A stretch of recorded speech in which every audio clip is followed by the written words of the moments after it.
നമസ്കാരം. സുഫലം ശാല വികാസ് സങ്കുൽ എന്ന ബാനറിന് കീഴിൽ പ്രവർത്തിക്കുന്ന സ്കൂളുകളുടെ ഇന്റേണൽ അസസ്മെന്റ് പരീക്ഷയ്ക്കിടെ 9ാം ക്ലാസ് വിദ്യാർത്ഥികളോടായി ഗുജറാത്തി ഭാഷയിൽ ചോദിച്ച ചോദ്യമായിരുന്നു ഗാന്ധിജി എങ്ങനെ ആത്മഹത്യ ചെയ്തു എന്ന്. അത് നടന്നത് 2022-ലാണ്. എന്നാൽ ഇപ്പോൾ NCERT തന്നെ ചരിത്രത്തിന്റെ വക്രീകരണത്തിന്റെ മുഖ്യ കാർമ്മികത്വം വഹിക്കുകയാണ്. എന്നാൽ അത് ബന്ധപ്പെട്ട കക്ഷികൾക്ക് പോലും ബോധ്യമാവാത്ത രീതിയിലാണ് എന്നതാണ് ഏറ്റവും ഒടുവിലായി വരുന്ന പ്രതികരണങ്ങളിൽ നിന്ന് വ്യക്തമാവുന്നത്. NCERT പുതുതായി പരിഷ്കരിച്ച 12ാം ക്ലാസ് പൊളിറ്റിക്കൽ സയൻസ് പാഠപുസ്തകത്തിൽ അയോധ്യയിലെ സുപ്രധാന സംഭവങ്ങൾ ഒഴിവാക്കിയതിൽ അതൃപ്തിയുമായി രാമജന്മഭൂമി ക്ഷേത്രത്തിലെ മുഖ്യ പുരോഹിതൻ സത്യേന്ദ്രദാസ് മഹാരാജ് തന്നെ രംഗത്ത് വന്നതാണ് ശ്രദ്ധേയമായത്.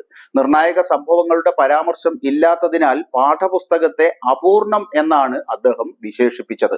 1992 ഡിസംബർ 6-ന് എങ്ങനെയാണ് 3 താഴികക്കുടങ്ങൾ നീക്കം ചെയ്തതെന്ന് NCERT പരാമർശിക്കുന്നില്ല. അയോധ്യ വിധി പുറപ്പെടുവിച്ച നവംബർ 9, 2019 മുതലുള്ള കാര്യങ്ങളാണ് അവർ വിവരിക്കാൻ തുടങ്ങിയതെന്നാണ് സത്യേന്ദ്രദാസ് മഹാരാജ് വിലയിരുത്തുന്നത്.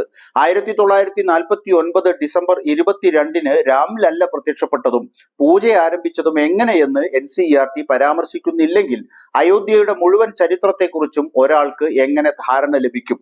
അത് അപൂർണമാണെന്ന് ഞാൻ കരുതുന്നു. NCERT പുസ്തകങ്ങൾ തിരുത്തി എഴുതുന്നത് തെറ്റാണെന്നും അദ്ദേഹം കൂട്ടിച്ചേർത്തു. ബാബരി മസ്ജിദിനെ 3 താഴികക്കുടങ്ങളുള്ള കെട്ടിടം എന്ന് പരാമർശിക്കുന്നത് ഉൾപ്പെടെ പല മാറ്റങ്ങളോടെയാണ് പുതിയ പൊളിറ്റിക്കൽ സയൻസ് പുസ്തകം എത്തിയത്. ബാബരി മസ്ജിദ് തകർത്തതുമായി ബന്ധപ്പെട്ട പത്രവാർത്തകളും NCERT പുസ്തകത്തിൽ നിന്ന് ഒഴിവാക്കിയിട്ടുണ്ട്. രാമജന്മഭൂമിയിൽ നിർമ്മിച്ച കെട്ടിടത്തിനകത്തും പുറത്തും ഹിന്ദു ചിഹ്നങ്ങളും അവശിഷ്ടങ്ങളും കാണാൻ സാധിച്ചിരുന്നുവെന്നും പാഠഭാഗത്തിൽ പറയുന്നു. സുപ്രീം കോടതി വിധിക്ക് ശേഷം വരുത്തിയ മാറ്റങ്ങളാണിതെന്ന് NCERT അറിയിച്ചു. കഴിഞ്ഞയാഴ്ചയോടെയാണ് പുസ്തകം പുറത്തിറക്കിയത്. നേരത്തെ ബാബരി മസ്ജിദുമായി ബന്ധപ്പെട്ട 4 പേജുകൾ പുസ്തകത്തിൽ ഉണ്ടായിരുന്നു.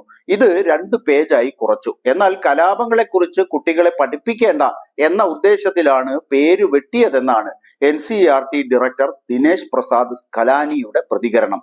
പോസിറ്റീവായ തലമുറയെ വാർത്തെടുക്കുകയാണ് ലക്ഷ്യമെന്നും അക്രമാസക്തരായ പൗരന്മാരെയല്ല രാജ്യത്തിന് വേണ്ടതെന്നും സ്കലാനി വ്യക്തമാക്കി. എന്നാൽ അർദ്ധസത്യങ്ങളും മറച്ചുവെച്ച സത്യങ്ങളും കൊണ്ട് യഥാർത്ഥ ചരിത്ര പഠനം എങ്ങനെ സാധ്യമാവും എന്ന വലിയ ചോദ്യമാണ് ഇപ്പോൾ ഉയരുന്നത്. വെടിവെച്ചു കൊലപ്പെടുത്തിയവരുടെ പിന്മുറക്കാർ ഗാന്ധിജി ആത്മഹത്യ ചെയ്തതാണെന്ന് വരുത്തി തീർക്കാൻ ശ്രമിക്കുമ്പോൾ സുപ്രീം കോടതി തന്നെ പരാമർശിച്ച മട്ടിൽ ഒരു ക്രിമിനൽ നടപടിയിലൂടെ ബാബരി മസ്ജിദ് പൊളിച്ചു കളഞ്ഞവർ താഴികക്കുടങ്ങൾ ശക്തമായ കാറ്റിൽ വീണുടഞ്ഞു പോയതാണെന്ന് പറഞ്ഞില്ലെങ്കിലല്ലേ അത്ഭുതമുള്ളൂ.